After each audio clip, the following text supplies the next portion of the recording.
Chapter 5, Lecture. Okay, everyone, let's get started.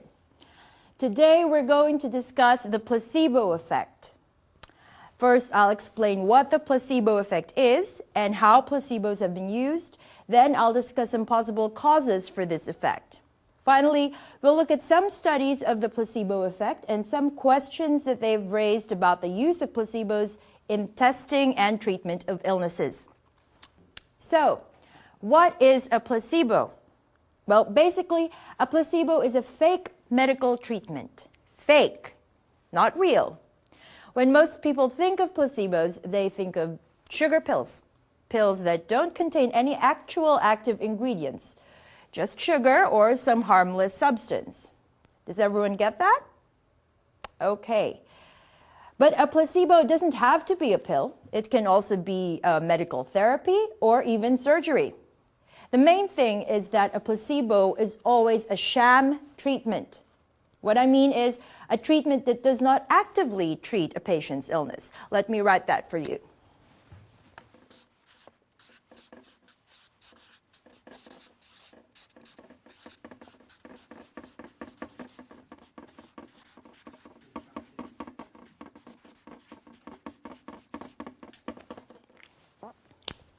Sham treatment.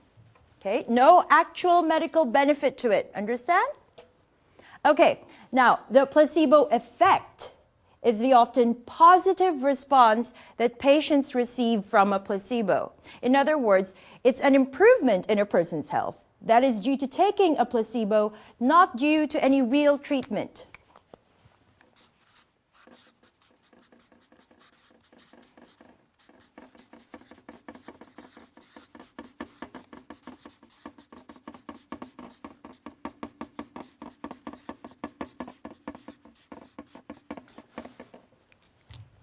Let me repeat that because it's a very important point. It's not medicine that is helping someone, but their belief that they are taking medicine that is helping them.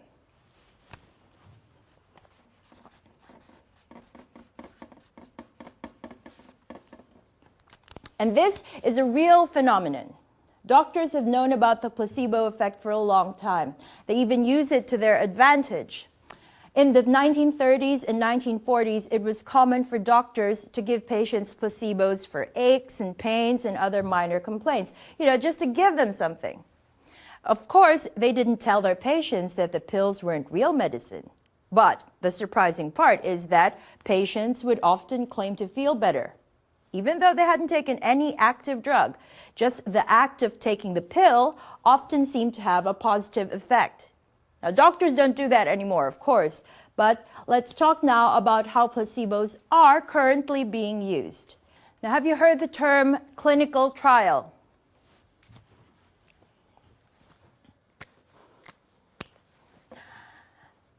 The way researchers test new drugs, yes? Okay, good. So, placebos are still very much in use in clinical trials of new drugs and other treatments. I'll explain. In a blind clinical trial, volunteer patients who all suffer from the same illness are split into two groups. One group of volunteers receives the new drug or treatment that is being used. The other group receives a placebo, like a sugar pill or a dummy injection. Now, the researchers know which group is getting the placebo and which one the real drug, but none of the people in either group knows. The purpose, of course, is to compare the experiences of the volunteers to see whether the group getting the real drug is actually getting the desired reaction. Now, in a double-blind trial, even the researchers and their assistants don't know who is getting the real drug and who is getting the placebo. This is to make sure that they have no bias when analyzing the results, to make sure that their expectations don't influence the results of the trial. In either case, the placebo shouldn't have any effect at all. But it turns out that the placebo effect is also very common in clinical trials. In fact, in a number of studies, 30 to 40% of the volunteers given placebos have shown some improvement. And in a few trials, placebos have shown up to 70% effectiveness.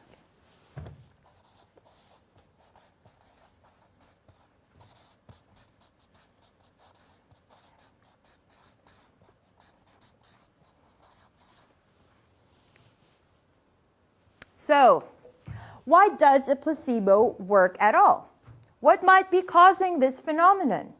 Well, no one knows for sure, but there are a few explanations. Some believe that at least part of the placebo effect is due to an illness or an injury taking its natural course. Yeah, we often will feel better if we do nothing to treat an illness or injury. It might just be that, excuse me, that the placebo was given during a natural improvement in the health problem.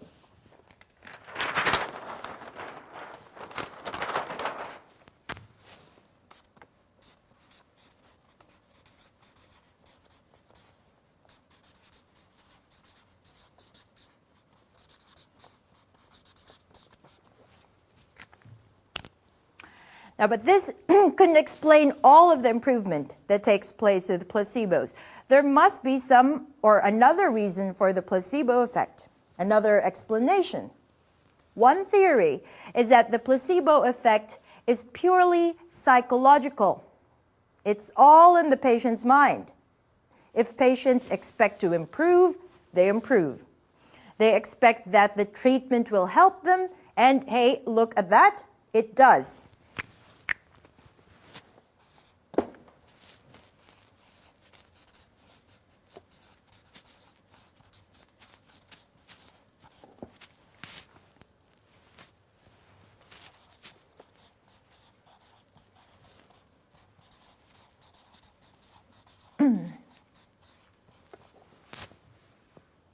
Now, this idea is supported by studies that have shown that when doctors tell their patients they expect the treatment to work, the placebo effect increases and some patients improve.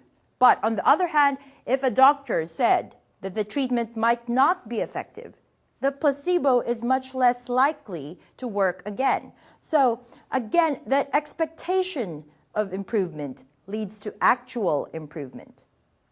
Another reason that some patients improve on placebos may just be that the process of going through treatment is therapeutic.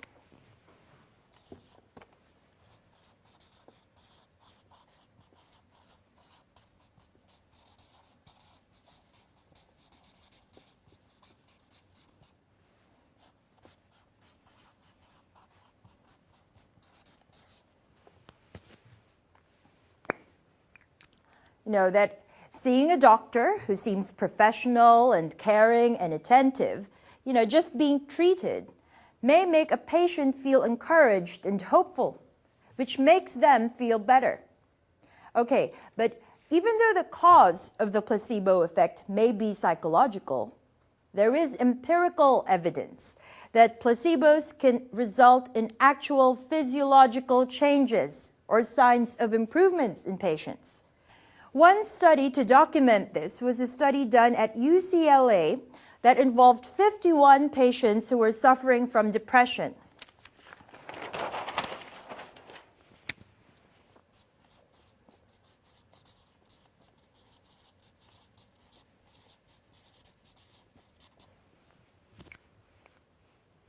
One group was given a placebo, the other group was given an actual antidepressant drug. Well, researchers weren't surprised to find that 52% of the patients taking the antidepressant drug began to feel better, and 38% of the patients taking the placebo also began to feel better.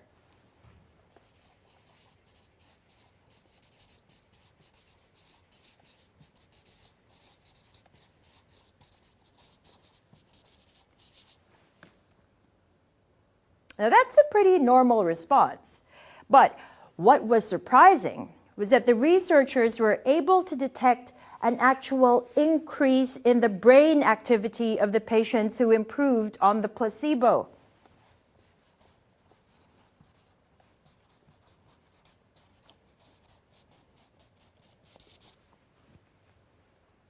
which meant that their depression had actually improved.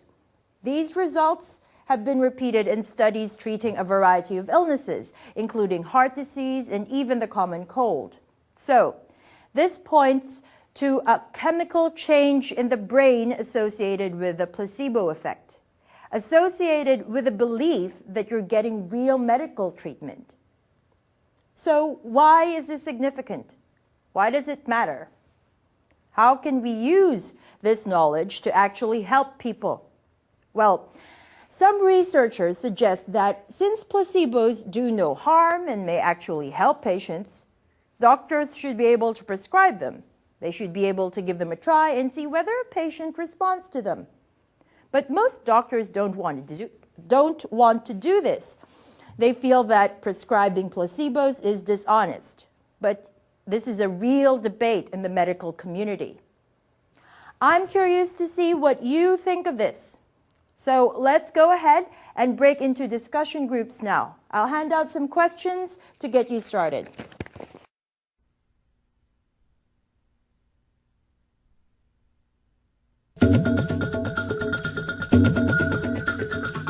End of Disc 1. The program continues on Disc 2.